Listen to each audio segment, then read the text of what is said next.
Tram পোড়ানো থেকে শুরু করে লকডাউন, কারখানায় কারখানায় লকডাউন, তা দিয়ে যে ঐতিহ্য শুরু হয়েছিল সেই ঐতিহ্যতে ব্যাটন বদল ঘটল সিঙ্গুরে টাটা কারখানাকে টাটা করে দিয়ে।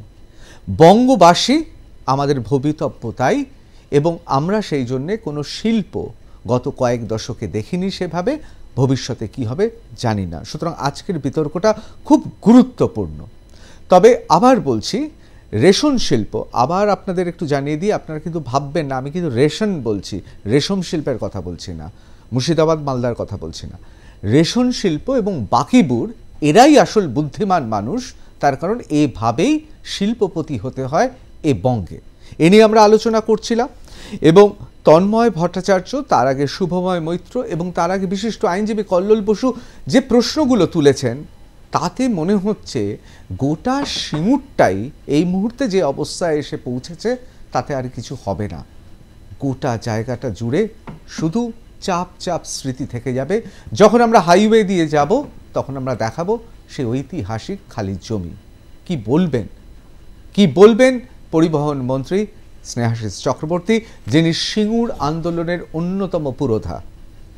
দেখুন, তন্ময়দার যেটা বলছিলেন, শোনা যাচ্ছে? হ্যাঁ, তন্ময়দার যেটা বলছিলেন যে একজন ব্যক্তির ব্যক্তিগত উচ্চাকাঙ্ক্ষা থেকে আন্দোলন, এই কথাগুলো তন্ময়দারা বলেন, কিন্তু একবারও ভাবেন না যে একজন ব্যক্তির ব্যক্তিগত উচ্চাকাঙ্ক্ষা থেকে একটা 34 বছরের সরকারের পতন ঘটে যায়, এবং 34 বছরের সরকার থাকা একটা দল তার ভোট শতাংশ শূন্য হতে হতে শূন্যের কাছাকাছি পৌঁছে যায় কেমন করে। ফলে এ কথার কোনো মানে নেই তন্ময়দা। আর একটা হচ্ছে, যখন সিঙ্গুর আন্দোলন ধর্ণা চলছিল তখন আমরা আন্দোলন করতে করতে কিন্তু একটা সুনির্দিষ্ট জায়গায় পৌঁছেছিলাম যে যে চাষিরা অনিচ্ছুক শুধু তাদের জমিটুকু ফেরত দিয়ে বাকি যারা জমিদাতারা যারা টাকা নিয়েছিল সেখানে টাটারা কারখানা করুক, আপত্তি নেই। এবং সেই ধর্ণা তোলার জন্য বামফ্রন্টের সরকারের পক্ষ থেকে একটা মিটিং হয়েছিল, এবং সেই মিটিংয়ে নিরুপম বাবু ছিলেন তৎকালীন শিল্পমন্ত্রী, এবং আমাদের পার্থ চট্টোপাধ্যায় বিরোধী দলনেতা ছিলেন। দুজনের সাইন করা কাগজ এখনও আছে, সোশ্যাল মিডিয়ায় ঘুরছে, যে সেখানে যে বামফ্রন্ট সরকার বলেছিল যে অনিচ্ছুক যে চাষি তাদের জমিটা ফেরত দিয়ে দেওয়া হবে, ফলে বাকি জায়গায় কারখানা হবে। এই অবস্থায় ধর্ণা উঠে গেল, কিন্তু কি কারণে টাটারা চলে গেল এখান থেকে সেটা সিপিএম পার্টি বলতে পারবে। আপনাদের একটা বলে রাখি, বিড়লা কোম্পানিকে, মানে বিড়লাকে টাটা মোটর গাড়ি তৈরি করার জন্য হিনমোটরে 728 একর জমি বিধানচন্দ্র রায় দিয়েছিলেন। তন্ময়দা খুব ভালো করে জানেন, তার মধ্যে 314 একর জমিতে অ্যাম্বাসেডর কারখানা করেছিলেন। 314 একর জমি কিন্তু একেবারে খালি পড়েছিল। সেই 314 একর জমিতে তন্ময়দাদের সরকার একটি কোম্পানিকে নিয়ে এসে আবাসন তৈরি করার জন্য সেই জমিটাকে তাকে বেচে দিয়েছে, সেখানে এখন আবাসন হচ্ছে। ফলে 1000 একরই জমি টাটাদের দিলে তাহলে তা কারখানা হতো, আর না হলে হতো না, এই যুক্তি কিন্তু খাটে না। এটা ছিল বুদ্ধদেব বাবু ইগোর প্রশ্ন, সিপিএমের ইগো, 235-এর অহংকার, তাই টাটাদের চলে যেতে তারা বাধ্য করেছিল। টাটাদের তাড়ানোর পেছনে সিপিএম পার্টি ছিল, না হলে অনায়াসে যে 600 একর জমি ছিল সেখানে কারখানা হতে পারত। আজকে তন্ময়বাবুরা দুটো কথা বলছেন, একটা বলছেন 400 একর, আর একটা বলছেন 19% জমি। বিষয়টা তা নয়, বিষয়টা হচ্ছে 60% জমির মালিক তারা অর্থ নিয়েছিল, জমিটা দিয়ে দিয়েছিল, 40% দিতে চায়নি। সেই 40% জমির মধ্যে জমির মালিকানা নিয়ে কিছু লোকের প্রশ্ন থাকতে পারে যদি কাগজপত্র ঘাটা যায়, কিন্তু আমাদের আন্দোলন ছিল যে অনিচ্ছুক কৃষকদের মাথায় লাঠি মেরে ডান্ডা মেরে কৃষি জমি নিয়ে নেওয়া যায় না, এটা নিয়েই আন্দোলনটা ছিল। এবং সেই আন্দোলনের কিন্তু আমরা সফলতা পেলাম সুপ্রিম কোর্টের অর্ডারে, এবং সেখানে বলা হলো যে এটা অনৈতিক, জমি অধিগ্রহণটা অনৈতিক। কারণ জমি অধিগ্রহণে কি বলা ছিল, বলেছিল জনস্বার্থে জমি অধিগ্রহণ সরকার করতে পারে। স্বাধীনতার পরে এইভাবে অনেক জমি অধিগ্রহণ হয়েছে, নিউ টাউন অধিগ্রহণ হয়েছে জনস্বার্থে, রাস্তাঘাট ব্রিজ তৈরিতে অধিগ্রহণ জনস্বার্থে হয়। কিন্তু একজন ব্যক্তি মালিকানাকে জমি পাইয়ে দেওয়ার জন্য আরও 1000 মানুষের থেকে জমি কেড়ে নিয়ে যে জমিটা দেয়া হলো, সেখানে যে কারখানা হবে সেই কারখানার যে প্রফিট, সেই প্রফিট কিন্তু একজন ব্যক্তির ব্যক্তিগত পুঁজি বৃদ্ধিতে সাহায্য করে। ওটা জনস্বার্থ নয়, সেটাই সুপ্রিম কোর্ট বলেছিল, তাই ওটা অবৈধ ছিল। এবং জমি অধিগ্রহণ করতে গেলে যে স্থানীয় স্তরে আলোচনা, জমি দাতাদের সাথে আলোচনা, এবং সেখানে শিডিউল কাস্ট শিডিউল ট্রাইবও রাখতে হবে প্রতিনিধি, সেগুলো বামফ্রন্ট তার শর্ত থেকে ছেটে দিয়েছিল জমিটা নেওয়ার জন্য। এইগুলো শর্তবিহীন ছিল বলেই সুপ্রিম কোর্টের রায় এই জমি অধিগ্রহণটাকে বাতিল হয়েছে। দেখুন, টাটারা এখানে কারখানা করলে যে বিরাট শিল্প হয়ে যেত সেটাও যেমন বলা যায় না, টাটারা চলে গেছে বলে যে আর শিল্প হবে না সেটাও কিন্তু বলা যায় না। আপনারা যেটা বলছেন যে ভারী ভারী শিল্প স্বাধীনতার পর হয়েছে, কিন্তু সেই ভারী ভারী শিল্পগুলোকে বন্ধ করার পেছনে যে দল তার ভুল শ্রমিক আন্দোলন কাজ করেছে সেটা সিপিএম পার্টি। মালিকের কালো হাত ভেঙে দাও, গুড়িয়ে দাও করে করে বড় বড় কারখানা বন্ধ হয়ে গেছে। আমি হুগলি শিল্পাঞ্চলে থাকি, কত কারখানা সিপিএম পার্টি বন্ধ করে দিয়েছে। তারা শেষকালে 34 বছরের শেষ দিকে বুদ্ধদেব বাবু একবার তেড়ে ফুরে উঠলেন, যে কোনো মূল্যে জমি নিয়ে আমি কিছু শিল্প তৈরি করব। কিন্তু সেই জমি অধিগ্রহণটা কিন্তু সঠিকভাবে করতেই পারতেন, আপনাদের জেদের জন্য হলো না। কেন? জমি 10 কিলোমিটার দূরে হতে পারতো, উল্টো দিকে হতে পারতো, আর একটু এগিয়ে হতে পারতো, 600 একরে কারখানা হতে পারতো। আমরা কিন্তু এটা বলিনি যে 10 কিলোমিটার দূরে হলে আর একটা কারণে বাধা দিতেন না, এটা ছিল সম্পূর্ণ উর্বর জমি। 20 কিলো কে বলেছে? শিবুর ছিল সম্পূর্ণ উর্বর জমি। এবং আপনাকে বলে রাখি, আপনার পিএইচই দপ্তর, বামফ্রন্ট সরকারের পিএইচই দপ্তর, সরকারি রিপোর্ট দেখুন না। হ্যাঁ, অবশ্যই। কেন বলছেন? আপনার সরকারি রিপোর্ট দেখুন, 21.08 একর হচ্ছে উর্বর জমি, বহু ফসলি জমি ছিল। অবশ্যই সেটাকে অবশ্যই আমরা এই বিষয়ে অনেকগুলো কথা অনেকগুলো কথা বলার আছে। একটা হচ্ছে যে হ্যাঁ ঠিকই তো, টাটা ব্যক্তি পুঁজি, জিন্দালও তো ব্যক্তি পুঁজি, স্পেন থেকে যিনি শিল্প করবে বলেছেন তিনিও তো ব্যক্তি পুঁজি। আমাদের দেশে এই সময়ে কি এইটা বাস্তবতা যে সরকারি পুঁজিতে শিল্প হবে? এটা বাস্তবতা এই সময় না। আমরাই তো সরকারি পুঁজিতে চেয়েছিলাম। আমরা হলদিয়া পেট্রোকেমিক্যাল সরকারের সঙ্গে করতে চাই। অনেকক্ষণ বলেছেন, অনেকক্ষণ বলেছেন। আমরা হলদিয়া পেট্রোকেমিক্যাল সরকারের সাথে যৌথভাবে করতে চেয়েছিলাম, সরকার চলে যায়, তারপর পূর্ণেন্দু চ্যাটার্জির সাথে করি। আমরা বক্রেশ্বর তাপবিদ্যুৎ প্রকল্প সরকারের সাথে করতে চেয়েছিলাম। এরকম 100টা উদাহরণ দেওয়া যায়। উনি হুগলি জেলার মানুষ, শিল্পাঞ্চলের মানুষ, সব সত্যি। আমিও উত্তর 24 পরগনা জেলার মানুষ, ব্যারাকপুর শিল্পাঞ্চলের মানুষ। 2012 সালে দিল্লির সরকার ওনাদের কাছে জানতে চেয়েছিল এই রাজ্যে বন্ধ, মাঝারি এবং বড় শিল্পের সংখ্যা কত। ওদের সরকার উত্তর পাঠিয়েছিল 85, ওদের সরকার, আর দেওয়ালে লিখেছে 55,000 কলকারখানা বন্ধ। আইনস্টাইন কলেজের ছাত্রদের জন্য একটা অসাধারণ কথা বলেছিলেন যে কলেজে পড়তে যাচ্ছ, তোমরা অনেক কিছু জানবে, অনেক কিছু শিখবে, কিন্তু তার চাইতেও বেশি জরুরি যেটা, সেটা হচ্ছে অনেক কিছু নিয়ে ভাববার মতো মন তৈরি করা। এইরকম একটা কোটেশন আইনস্টাইন। এতক্ষণ বলবে আর আমি বেশি বলেছেন, অনেক বেশি। এখন কথা হচ্ছে এইটা যে এই ভাববার মনটা কোথায় হলো? সিঙ্গুর থেকে টাটারা চলে গেল, বেশ হলো। 10 কিলোমিটার দূরে গেলে ভালো হতো, 20 কিলোমিটার তাড়িয়ে দিলেন, আমরা সব তাড়িয়ে দিলাম। 85টা কলকারখানা বন্ধ ছিল। ওদের সরকার 2012 সালে দিল্লি সরকারকে রিপোর্ট পাঠিয়েছে। আমি এক্ষুনি ডকুমেন্ট খুলে দেখিয়ে দেবো, সেই সরকারি চিঠি আমার কাছে এখনো আছে। 2, সেম সরকার 2021 সালে দিল্লির সরকারকে রিপোর্ট পাঠিয়েছে, বন্ধ কলকারখানার সংখ্যা কত? 2327টা। তাহলে বাম আমলের 34 বছরে বেশি কলকারখানা বন্ধ হয়েছে না তৃণমূল আমলে বেশি কলকারখানা বন্ধ হয়েছে? সহজ প্রশ্ন, সহজ উত্তর, দুটোই বিধানসভার রেকর্ড আছে আমার কাছে। 3 নম্বর কথা হচ্ছে যে পুরনো আমাদের রাজ্যের সমস্যার মানে বিপদের সংকেতগুলো তৈরি হয়েছিল প্রথম 1911 সাল থেকে, ব্রিটিশরা রাজধানী কলকাতা থেকে দিল্লিতে নিয়ে যাওয়ার পরে। দেখবেন 1911 সালে আমরা শিল্পে প্রথম ছিলাম, 1945 অব্দি আমরা শিল্পে প্রথম। কিন্তু আমাদের এই প্রথম থাকাটা দ্বিতীয় তৃতীয়র সঙ্গে ফারাকটা কমতে কমতে আসছে। 47-এ গিয়ে আমরা তৃতীয় হয়ে গেলাম, মহারাষ্ট্র প্রথম হয়ে গেল, তারপর থেকে আমরা আরো পিছলাম।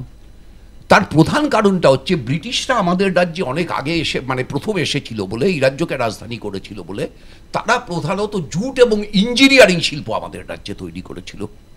এবার ইঞ্জিনিয়ারিং শিল্প লংজিভিটির একটা টাইম আছে, সেই জন্য আমাদের রাজ্যে প্রধানত যে 85টা শিল্প বন্ধ ছিল তার ভিতরে 60টার বেশি হচ্ছে ইঞ্জিনিয়ারিং ইন্ডাস্ট্রি। প্রায় সব ইঞ্জিনিয়ারিং ইন্ডাস্ট্রি বন্ধ হয়ে গেছিল। আমরা কি করলাম? আমরা হলদিয়া পেট্রোকেমিক্যালস করলাম, আমরা বক্রেশ্বর তাপবিদ্যুৎ করলাম, আমরা টিটাগড় পেপার মিল করলাম, আমরা কল্যাণী স্পিনিং মিল করলাম, আমরা মেজিয়া তাপবিদ্যুৎ কেন্দ্র করলাম। তাহলে হঠাৎ করে বুদ্ধদেব ভট্টাচার্যের মনে হলো কেন? হঠাৎ করে বুদ্ধদেব ভট্টাচার্যের মনে হয়েছিল বলে হলদিয়া পেট্রোকেমিক্যালস হয়েছে? হঠাৎ করে বুদ্ধদেব ভট্টাচার্যের মনে হয়েছিল বলে বক্রেশ্বর তাপবিদ্যুৎ কেন্দ্র হয়েছে? এটা একটা ধারাবাহিক প্রক্রিয়া ছিল। এই প্রক্রিয়াটায় বাড়তি জোর দেওয়ার সময় এসেছিল যখন কৃষিতে, খাদ্যে আমরা স্বয়ংসম্পূর্ণ হয়েছিলাম। তখন এই ঐতিহাসিক স্লোগানটা জন্মেছিল, কৃষি আমাদের ভিত্তি, শিল্প আমাদের ভবিষ্যৎ। সেই স্লোগানটার রূপায়ণ হচ্ছিল। রূপায়ণ না হওয়ার ফল কি হলো? তৃণমূল কি সরকার চালাচ্ছে না চালাচ্ছে সে তৃণমূল ব্যাখ্যা করুক, কিন্তু তৃণমূল তো এটা অস্বীকার করতে পারবে না যে এই মুহূর্তে গোটা ভারতবর্ষে সবচাইতে বেশি পরিযায়ী শ্রমিকের যোগানদার পশ্চিমবঙ্গ। আমি আসছি, তৃণমূল কি এটা অস্বীকার করতে পারবে? শেষ বাক্য, তৃণমূল কি এটা অস্বীকার করতে পারবে যে 18 থেকে 25 বছর বয়সী গ্র্যাজুয়েট ছেলে মেয়েদের 100 জনের 42.3 জন বেকার হচ্ছে পশ্চিমবাংলায়? তৃণমূল কি এটা অস্বীকার করতে পারবে? শেষ ওদের কলকাতা কর্পোরেশনের অ্যাডভার্টাইজমেন্টে পিয়ন পদের চাকরির জন্য কয়েকশো ইঞ্জিনিয়ারিং পাস করা ছেলে মেয়ে অ্যাপ্লাই করে বসে আছে।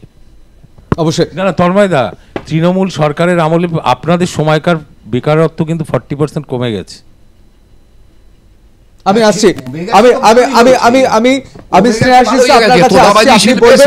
আমি একটু শুভময়দার কাছে যাই, রেশন কার্ড শিল্পে এই সবগুলো যারা চাকরি বাকরি পেয়েছে, গরু পাচার শিল্পে, সব শিল্পে যারা চাকরি পেয়েছে তাতে 80% কমে গেছে। কোথাও আমি আসছি, তন্ময়দা আসছি।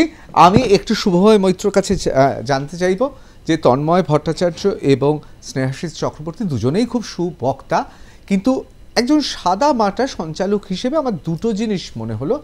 এক, সিঙ্গুর হচ্ছে দুই ব্যক্তির লড়াই, আর সেই ব্যক্তির লড়াই থেকে সিঙ্গুরের যে কারখানা, সেই কারখানা আজ আর কিছু হবে না, সেখানে চিড়িয়াখানাও হবে না, শুধুমাত্র পড়ে থাকবে। এক। দ্বিতীয়, এই রকম অবস্থাতে সিঙ্গুরের উর্বর জমি না অনুর্বর জমি, আমি সেই বিতর্কে যাব না, কিন্তু এটা ইতিহাসে লেখা থাকবে, সিঙ্গুরের সেই জমি সিপিআইএমের জন্য ছিল অনুর্বর, তৃণমূলের জন্য ছিল উর্বর। এইটুকু আমরা খুব ভালো বুঝতে পারছি। তাহলে বাকিবুর দোষ করলো কি? আমরা অনেকেই জানি, নেটে দেখছি, নেটিজেনরা লিখছেন, খুব সুন্দরভাবে লিখছেন যে বনমন্ত্রী নিজেই এখন বনের থাকার বদলে খাঁচায় রয়েছেন। কিন্তু এতে কি সত্যি দোষ আছে? যেখানে দশকের পর দশক আমরা বঙ্গবাসীরা চেয়ে এসেছি রাজনৈতিক দলগুলো আন্দোলন করুক, আমরা চেয়ে এসেছি যে কোনো শিল্প হবে না, সেক্ষেত্রে বাকিবুরের মতো শিল্পীরা যদি একটু কয়লা, একটু গরু, অথবা এসএসসিতে চাকরি দিয়ে, অথবা রেশন থেকে খাদ্যদ্রব্য, গম, চাল বিক্রি করে একটু শিল্পপতি হওয়ার বাসনা এ পোড়া দেশে দেখে, খুব কি অন্যায় করবে? কি বলবেন শুভময়দা? দেখুন, প্রথম যে প্রশ্নটা হচ্ছে সেটা হচ্ছে দুজনের স্বপ্ন নিয়ে। আর এ তো তরুণের স্বপ্ন নয়, বুদ্ধদেব ভট্টাচার্যের স্বপ্ন আর মমতা বন্দ্যোপাধ্যায়ের স্বপ্ন। তারা রাজনৈতিক নেতা নেত্রী, তারা নিজেদের মতন স্বপ্ন, এবং একজন তখন ক্ষমতা পেতে চলেছেন আর একজন ক্ষমতা পেয়ে গেছেন। তাদের যে লড়াই, সেই লড়াইটা মানুষের ইতিহাসের লড়াই নয়। অর্থাৎ তারা দুজন কিভাবে ভেবেছেন তাই দিয়েই পশ্চিমবঙ্গের রাজনীতি পরিবর্তন হয়েছে, এটা মনে করার কোনো কারণ নেই। এমনও কেউ বলতে পারেন যে প্রকাশ কারাত সীতারাম ইয়েচুরি মনে করলেন যে মার্কিন যুক্তরাষ্ট্রে কোথাও একটা পরমাণু সংক্রান্ত গবেষণা, সেটা ভারতবর্ষে আলোচনা করা উচিত না, কংগ্রেসের থেকে সমর্থন সরিয়ে নিলেন। তার জন্যেও কিন্তু হয়তো পশ্চিমবঙ্গে পরবর্তীকালে বামফ্রন্ট সরকার চলে গেছে, তার একটা কারণ হতে পারে। হয়তো এই কারণেও হতে পারে জ্যোতি বসুকে এই বামপন্থীরাই, এই সিপিএম পলিট ব্যুরো প্রধানমন্ত্রী হতে দেয়নি। এমনও কারণ হতে পারে যে সোমনাথ চট্টোপাধ্যায়কে বাধ্য করার চেষ্টা হয়েছিল ভারতবর্ষের গণতান্ত্রিক পরিবেশের বাইরে বেরিয়ে সিপিএমের একটা ভাবনা চিন্তা যে তাকে ওখানে থাকতে দেওয়া হবে না। এগুলোও কিন্তু কারণ হতে পারে। মূল যে বিষয়টা সেটা হচ্ছে, দেখুন, পশ্চিমবঙ্গে 2019 এবং 2021-এর নির্বাচন একটা জিনিস দেখিয়ে দিয়েছে যে বামপন্থার যে ভাবনা, গরিব নিপীড়িত মানুষদের যে ভাবনা, তাকে হারানোর জন্যে গরিব নিপীড়িত মানুষদের কথাই বলতে হয়। এখানে বিজেপির প্রতিনিধি নেই কোনো, তিনি থাকলে বলতে পারতেন। লড়াই কিন্তু যখন সিপিএমের বিরুদ্ধে মমতা বন্দ্যোপাধ্যায় করেছেন, সেই লড়াইটা কিন্তু ঠিক যেন খেটে খাওয়া বঞ্চিত মানুষের হয়েই লড়াইটা করেছেন। ফলে পশ্চিমবঙ্গের রাজনীতিতে কংগ্রেস চলে যাওয়ার পর থেকে কিন্তু সেভাবে মধ্যপন্থী রাজনীতি বা দক্ষিণপন্থী রাজনীতির মাধ্যমে একটা বামপন্থী রাজনীতিকে হারানোর কোনো উদাহরণ এখনও আমরা কিন্তু দেখতে পাইনি। এইটা একটা অবজার্ভ করার মতন বিষয়। এবং দ্বিতীয় হলো, বারবার করে প্রশ্নটা তো এখন আসবে তৃণমূলের কাছেই।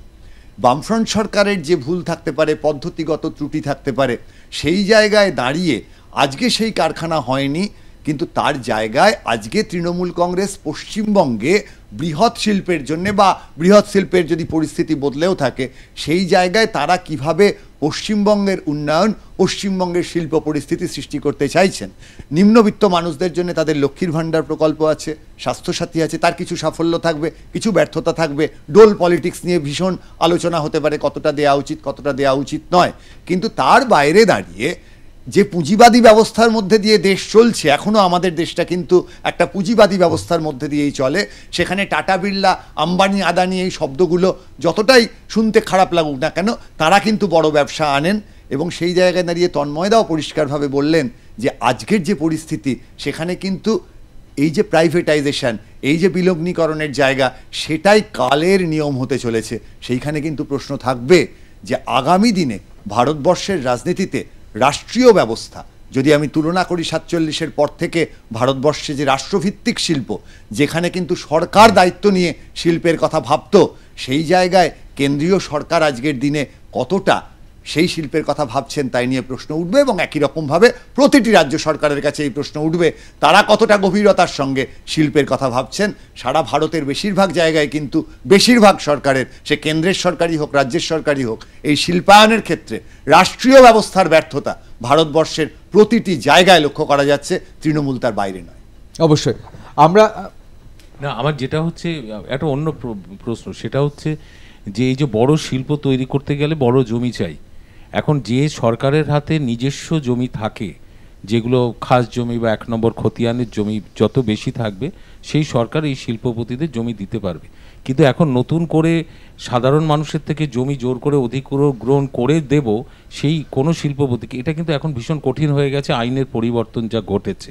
ফলে যে সরকার, আমাদের হাতেও যে আমাদের একটা ল্যান্ড ব্যাংক আছে, সেই ল্যান্ড ব্যাংক অনুযায়ী পশ্চিমবঙ্গ সরকারের হাতেও যে জমিগুলো আছে, আমরা সেগুলোই শিল্পপতিদের হাতে দিতে চাই বা দেওয়ার প্রক্রিয়া চলছে, অনেকে সেগুলোতে নিচ্ছে না। কিন্তু কিন্তু বুদ্ধদেব বাবুরা, এই মানে বুদ্ধদেব বাবু যখন ছিলেন বা বামফ্রন্টের সময়, সেটা তো এই আইনটা ছিল না। তখন যে কোনো জায়গা থেকে জমি জোর করে অধিগ্রহণ করে দেওয়া যেত। এখন কিন্তু অনেকটা পরিবর্তন ঘটেছে। ফলে আমাদের সরকার ছোট শিল্প, মাঝারি শিল্পে কিন্তু অনেকটাই ভারতবর্ষের মধ্যে 1 নম্বরেই আছে। এবং সেই কারণেই কর্মসংস্থানটা কিন্তু অনেক বেড়েছে এবং বেকারত্বের হারও কমেছে। আমরা কিন্তু সেখানে সাকসেসফুল আছি, যেটা বামফ্রন্টের সময় কিন্তু কোনো দিক থেকেই এই যে বেকারত্ব বেড়ে চলা, সেটাকে কমানোর কিন্তু উদ্যোগ বামফ্রন্টের ছিল। অবশ্যই আমি একটা ছোট্ট বিরতি নেব, বিরতির পর ফিরে আসব। এবং যে প্রসঙ্গটা অত্যন্ত গুরুত্বপূর্ণ, সেটা হচ্ছে তাহলে যেরকম রোবের ব্রেসো বলেছিলেন, পিক পকেট যারা পকেট মার, তারা হচ্ছেন আর্টিস্ট। তাহলে বাকি বুড়ের মতো শিল্পী যারা এই পোড়া দেশে জন্মেছে, কিন্তু যাদের অনেক উচ্চাশা আছে, এবং সেই উচ্চাশার জন্যই তারা যদি রেশন শিল্পকে ব্যবহার করে, যেহেতু এখানে কোনো ভারী শিল্প বা অন্য কোনো শিল্প দেখছি না, আমাদের বিভিন্ন সরকারের প্রকল্পের মধ্য দিয়েই আমাদের খুব সাধারণ সাদামাটা জীবনযাত্রা এগিয়ে নিয়ে যেতে হবে। কিন্তু যারা বাকিবুড়ের মতো অত্যন্ত উচ্চ বুদ্ধি সম্পন্ন, তারা যদি একটু রেশন শিল্প করে, তাহলে তাতে দোষ কি? আসলে দুর্নীতি ছাড়া এ বঙ্গে গত কয়েক দশক ধরে যে রাজনীতি চলেছে, যে আবহে আমরা বঙ্গবাসীরা তৈরি হয়েছি, দুর্নীতি ছাড়া এ বঙ্গে টাকা আসবে না বা টাকা করা যাবে না। সত্যি কি তাই? একটা ছোট্ট বিরতি নিয়ে ফিরে আসছি টাফ টক বিতর্কে।